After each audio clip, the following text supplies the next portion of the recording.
Good evening, everyone. I am Robin Kearney Fraser. I am the president of Guilds of Requiem Incorporated, along with the project manager and the brains behind Operation Teddy Bear Hugs.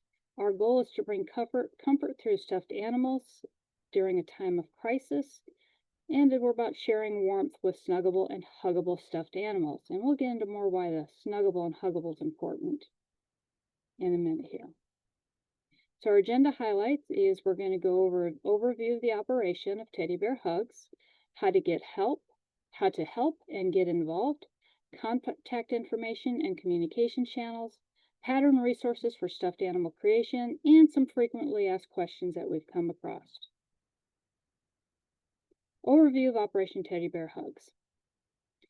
As I stated, it's providing comfort. The initiative donates new or gently used or handmade stuffed animals to offer comfort to children during the time of initial crisis, and this is given out to them by first responders at the time of the event.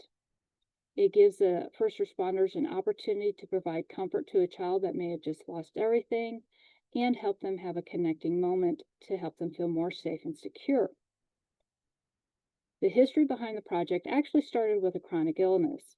My son went into respiratory distress at a very young age, and the Children's Hospital didn't allow toys from home for hygienic reasons. So, because it was already March and April, all the toys that they had received at Christmas, well, they had already been given out as the peak of flu season. And so we wanted to help fill that gap and get toy donations during off-peak seasons. And we initially started with the month of June, but then eventually it graduated toward the month of March. And that was done to Driscoll, see if I can not stutter over words, Driscoll Children's Hospital in Corpus Christi, Texas.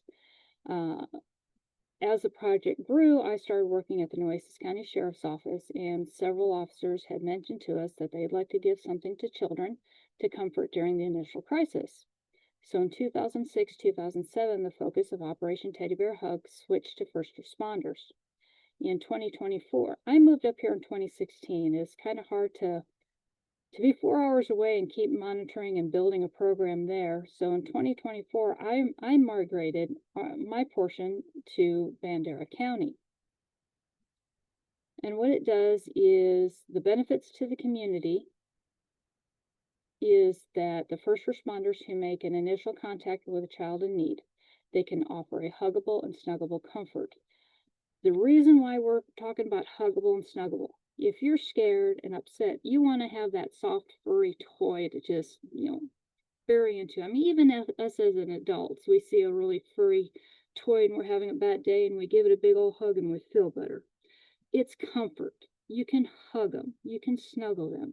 Well, if they have a hard toy, plastic toy inside of them, we really can't hug them, and it, is just not the same. So our teddy bears bring them comfort and warmth during disasters, helping ease trauma and stress.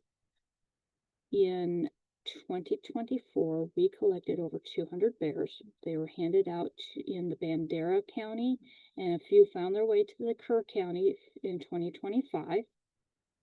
So we were very, very happy with our first year of collections here in Bandera County. It was 18 large bags of toys, so that went a long way. Afterwards, we found that, all the first responders wanted to be involved, and there was with the flooding, there was really a big need in Kerr County too. So if you are in Kerr County and you want to get in on this to benefit your area, please let me know. I'd love to work with you. So how to help and get involved. You can donate handmade or new stuffed animals. You can also donate gently used stuffed animals. They do need to be complete, they do need to be clean, and comply with safety guidelines.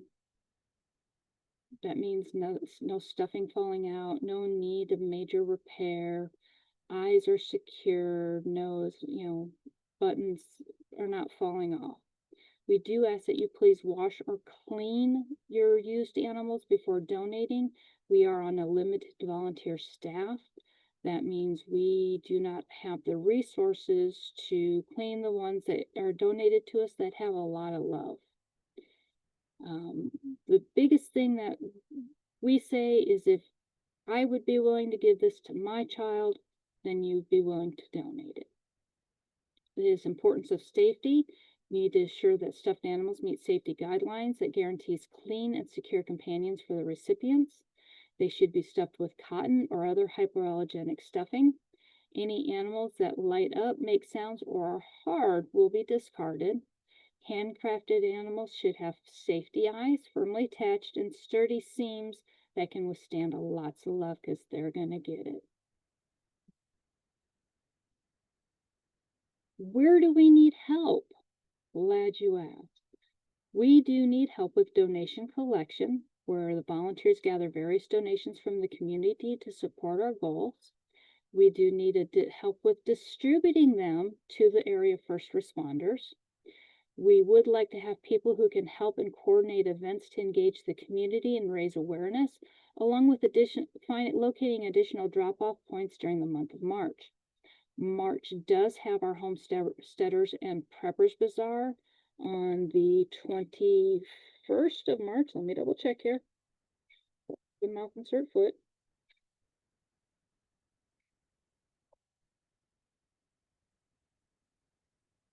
Yes, March 21st is the Homesteaders and Preppers Bazaar. We are going to try to be at a weekend market the first weekend of September. I'm going to attempt to be at a market the second weekend of September, and I would love to have somebody be at the market the fourth weekend of September. If you are at a vending event the first, second, third, or fourth weekends of March, and you'd like to be a collection drop-off, please let me know. I'll get together with you, have you come by and get a box. And then after the event is over, just bring the box back to me. We do need volunteers to help promote the initiative so that we can reach more people and make a bigger impact in the community. Like I said, if you're in one of the surrounding counties, Kendall County or Kerr County or Medina County, and you'd like to start, or even Bexar County, I would be thrilled if somebody came in and wanted to do something similar for Bexar County. The potential to grow in Bexar County is so large, and it's just such a fantastic program. So if you're interested in starting Operation Teddy Bear Hugs or similar program in your county, our meetings to process start as early as November. Yes, the toy drive is in March, but we like to plan early and have as many people understand what's happening and have duplicity in who's doing different parts, volunteering for different parts of the event. We do need people who, at the last weekend of February, can take and distribute the boxes to area businesses that are going to be collecting the month of March. The first weekend of April, the first week of April, collect those boxes from those businesses. Then we do sort the animals. We do check them to make sure that they are safe and that they are clean. We try to spot clean some if we can. Unfortunately, if it's been well loved and it can't handle a spot clean, fortunately we do get rid of it. Same way with any toys that are hard. We are looking for fundraising events. We will have a Amazon wish list link where you can purchase individual stuffed animals or bulk stuffed animals to send to us. You can also use our PayPal link. We are set up now on Cash App, that you can send donations, and you can earmark them in the comments for Operation Teddy Bear Hugs. We'd like to have help raising the awareness and involve our community in the mission of providing comfort through these stuffed animals. How to get a hold of us. Our official website is operationteddybearhugs.guildsofrequiem.org. We make it really hard. Our email is operationteddybearhugs@guildsofrequiem.org. Our social media, Facebook and Instagram, can be found at Operation Teddy Bear Hugs. We are in need of local coordinators. You can manage donation collections, ensure smooth distribution to target recipients, along with promoting on social media and other resources. You can be a designated drop-off point where you're established to provide easy and accessible donations for contributors throughout the month. If you are thrifty and love to sew, this right here is one of our favorite books. It's 50 fabric animals that you can sew. We also recommend some simplicity patterns. We have dog, bear, cat, dragons, dinosaurs, elephants, pigs, a plush animal pillow. That one was really popular. And of course, bears. We have a lot of bear patterns. But you can go onto Amazon. These patterns run anywhere from $5 to $15. If you would like, you can reach out to us at Operation Teddy Bear Hugs at guildsofrequiem.org. We might have some patterns that we can check out to you. We might even have some material that we can get you started. One thing that was donated to us last year was a box of those fleece blankets, and they were just about the right size. 1.5 blankets made one teddy bear. Actually, about 1.5 blankets made one teddy bear. So out of the 24 blankets, we were able to get, I think I got 30 total out of it. So that's pretty good. Material safety and guidelines. Make sure you're choosing child safety materials. Select materials that are non-toxic and safe for the children to ensure that the teddy bear is harmless and suitable for all ages. Check to make sure it's non-flammable too. Choose a durable, high-quality material to increase the teddy bear's longevity and maintain its appearance over time. Please follow proper safety guidelines during crafting to prevent hazards and ensure final project is secure for children. If you go online to Amazon, they have specifically safety eyes for animals that you can get. Choose fabrics that are soft, such as Chanel, terry cloth. I'm not going to try pronouncing that because I will really mess it up. Faux fur, flannel, and fleece. Please only choose the faux fur if you're used to working with it. Some of these patterns are real forgivable and generous in allowing you to make oopses, but working with fur has is its own little nemesis. We do ask again for the safety eyes, which if you see these eyes here, that's kind of what they are. They poke through the material, and then there's a plastic backing that goes on them to keep them in the material. Make sure the seams are sturdy. There's some places where might get more love than others, like the butt and around the neck. I actually use a serger on mine so that they're very sturdy versus a straight line stitch.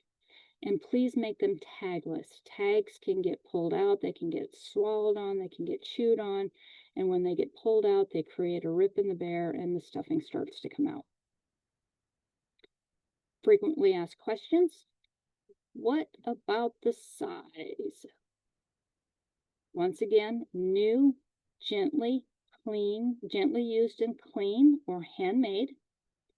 They should ensure cleanliness and quality. If they're well loved and excessively dirty, please wash them before donating. Otherwise, we will reject them at the time of sorting. They should be stuffed with soft, huggable material. They should not have hard pieces inside, lights or sounds. Essentially, if you wouldn't want your child to have it, please don't donate it. We are asking that the stuffed animals be of size safe for children, prevent choking hazards from small detachable parts. So pretty much 8 inches to 18 inches. Anything bigger than 18 inches, that animal is going to take up the entire box or storage compartment of the first responder's vehicle. Anything smaller, it might get lost, it could be chewed on, it presents its own hazards. How our recipients are chosen. Our recipients are area first responders. We do not give stuffed animals to individuals or other nonprofits unless they're first responders. So that's going to be our sheriff's offices, your volunteer fire departments, we have city marshals here in Bandera County, but it'd be a police department, police precinct. If your agency would like to be added to our distribution list, please email Operation Teddy Bear Hugs at guildsofrequiem.org. List what county you are in, what city and county and state you are in. If we do not have a program in that area, we will, especially if it's out of the state of Texas or out of the greater San Antonio area, we will reach out to see if we can find somebody in that area willing to have their own Operation Teddy Bear Hugs project, or if you have somebody in your employee association that would like to take the ball and run with it in your area, I would be more than thrilled to talk to them and get the ball rolling for your agency. So we like everybody to spreading the word. We ask you to join the initiative through meaningful donations and support those in need. Engage or volunteer or organize drives to actively participate. And all donations are tax deductible. Volunteer hours can be included as extracurricular activities, as Guilds of Requiem Incorporated is a 501c nonprofit organization as recognized by the IRS. If you have any questions, comments, or concerns, please let me know, and I will be more than happy to get those answers to you. Thank you and have a wonderful weekend.